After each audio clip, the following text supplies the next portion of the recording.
5 only. We have not used, only in that screw retained case, we used 4. And in premolar area? Yeah. That was just we'll have some idea. So in the second premolar area is critical one, because mental foramen is present. We don't know how the mental foramen runs inside. First Okay. premolar, right? First premolar. First premolar you can select, No, that's what I'm telling the you. length. Mostly approx size, width and 3.75. So almost all the centers we can take it in. Yes, yes. even in General premolar also it's 3.75. Yes, first premolar only. No? Ah, Yes. 3.75. Very rarely, if the ridge is very wide, you can select a 4. So coming to the distal mandible. So first plan for 6. If you cannot find any good bone in the 6, you can jump into 7. Place a straightforward compressive, or if you go slightly distal, you can try lingual cortical engagement. Okay. Here the nerve is little decently. So again you have to take a IOPA here if you don't have the option for CBCT, and measure and be safer on the stay on the safer side. Okay.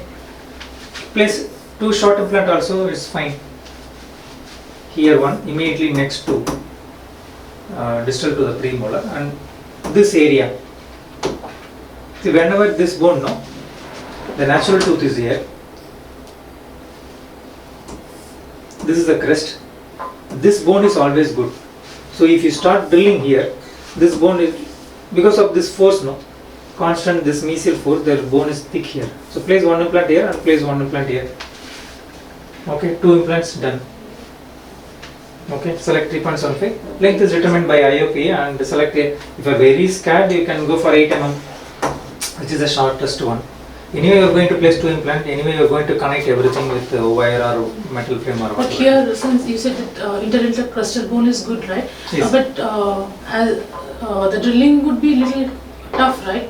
Yes, in the crest it will be little no, cortical. Ah. So you have to, So we need not do oleoplasty for that tooth. not much here, this situation you don't Namik need. easy Yes, yes, placement. yes. That occlusal crown won't be an interference while placing the drill. No, we will be removing this. Removing no? that. Okay. Oh, full nose. Remove again. Remove, yes. Okay. Coming to the left side. It's a extraction and implant situation, right? You can go along the socket, place a compressive, mesial one, distal one, or between the distal root and this mesial root, there is one island. Okay. This interdental bone, sometimes if it is good, you can place implant here. Compress. Compressive. Okay.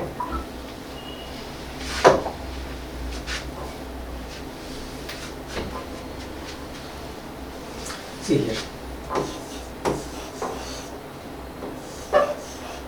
If it is like this, if the interdental bone is very good, you can place implant here.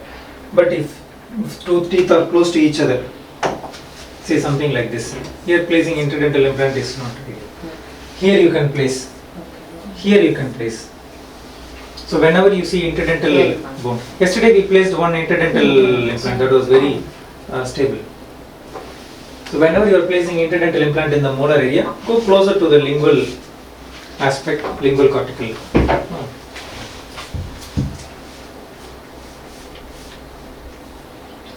So we will improvise this plan by seeing the, comparatively if you see the bone width is more, unusually it is large.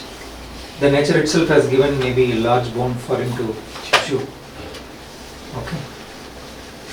Even we can place an implant here along the lingual wall, 4x10 something. But planning implant in the 5 becomes critical. We need to have CBCT, blindly we cannot do it. This nerve, whether it is coming here, we don't know. You cannot open and see, you cannot feel and see. So except 5, all other areas we can manage with OPG and IOP, except the 5 area. So we will be placing implant in the 4. This is the 4 area. First see the outline, fairly decent straightforward shape, no curvatures. Okay, intramedullary bone is very decent. Okay. Here if you see it's very cortical, but you don't have to go till this here. This bone is enough for us. The width is good. You can place 4 here. Okay. 4.0 mm we can place here. The only difficulty in placing implant in first premolar. One common mistake will happen in first premolar. I will tell this.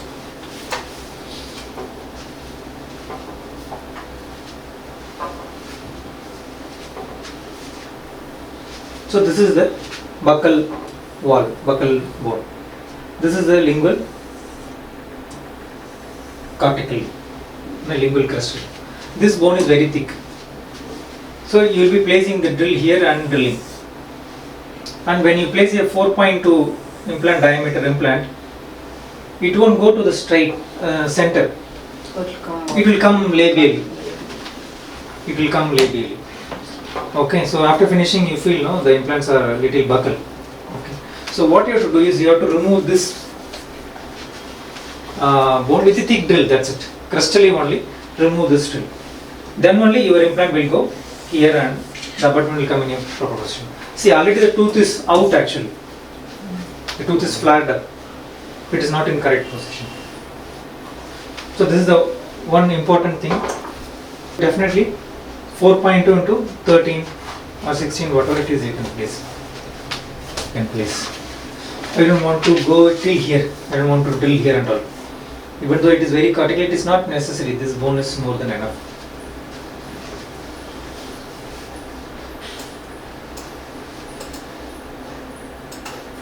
So this is the lateral incisor implant.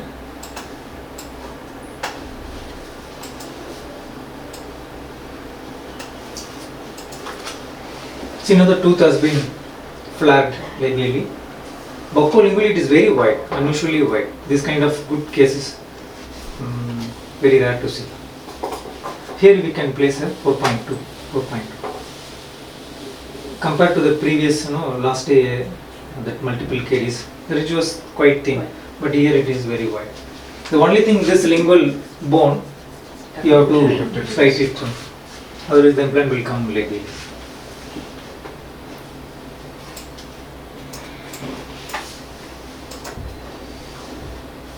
So what we do is, since we are selecting a wider diameter implant, we will shorten the length. There is no need to select a longer length and going till this cortical bone.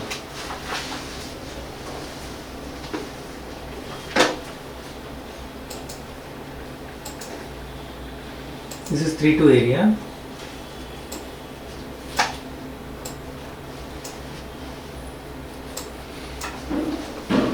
The lower anterior, the main thing is during drilling, you have to feel the stop, feel the resistance. That is the main thing.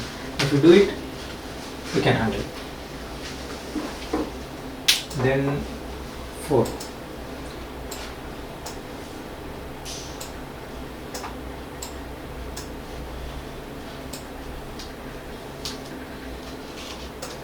Okay.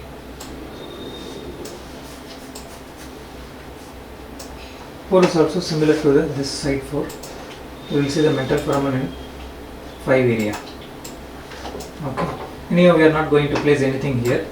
Just to see the anatomy, how this exits the foramen.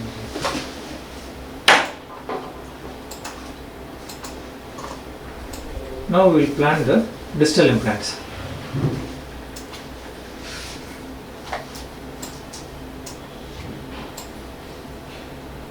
Okay. Now where is the canal? Yeah, this is the myeloid ridge. Definitely it will be below here. Maybe this one. Maybe this one, right? I don't know.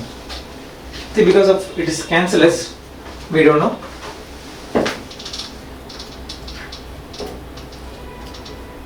This is almost in the 8 area.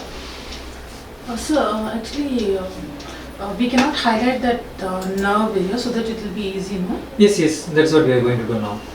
Okay, so there is option in the CBCT, both viewing and planning software, to trace the nerve. Okay, we'll try that.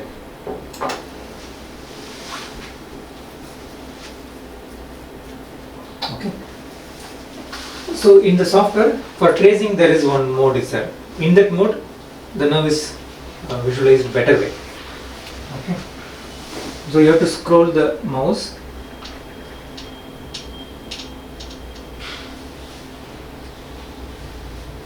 See here, at left side.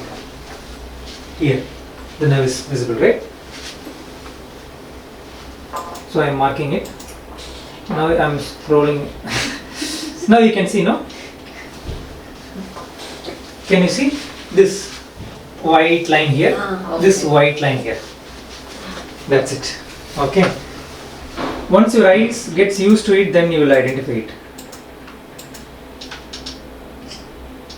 Now you can see this.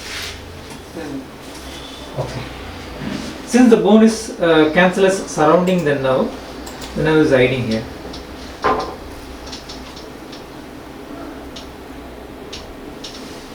Okay, this is the best we can do.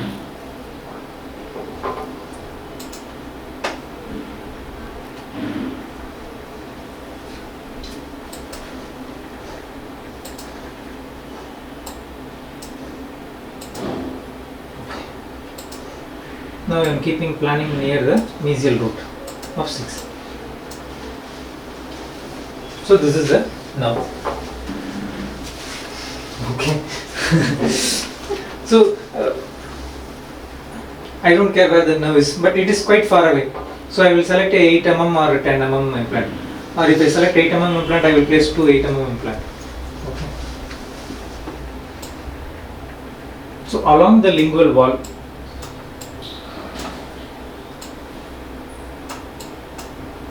even if I do some malleoloplasty, 4 into 12 mm is there. So definitely 10 mm will be fine. Okay. Our aim? Width you will be given? Huh? 4 because buccolingual width is more. If you are very much doubtful, go for a 8.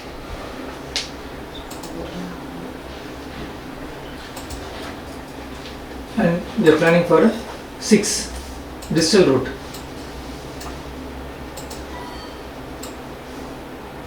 Okay. So distal root, if you see the myroid ridge is little more prominent, but we are not going to place the implant in the distal root because mesial root we have already placed. The implants will become too close to each other. So between 6 and 7 is very ideal. If you see between 6 and 7, the bone quality is very much improved. Okay. Keep your finger on the lingual socket wall, lingual wall, and drill straight away.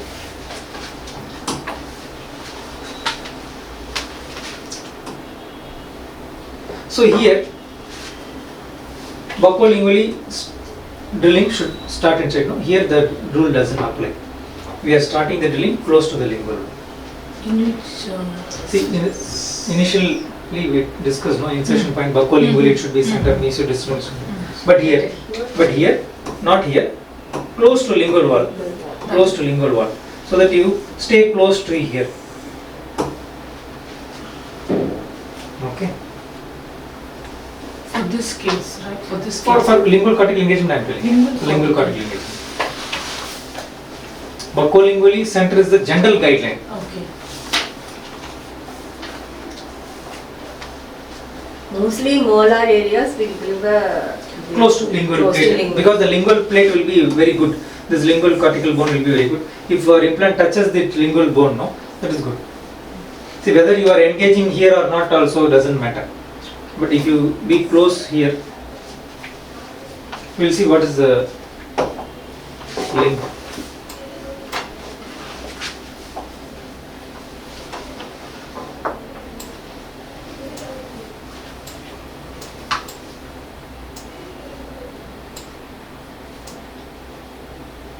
Around 12 mm. So you can confidently place here 4.2 to 10 is enough. You don't need to plan for lingual cortical engagement also, because anyhow you are going to place 2 implants for molar. Totally 8 implant comes. So in the beginning stage, if you are reluctant to do lingual cortical engagement, and all, increase the number of implants, reduce the length. That's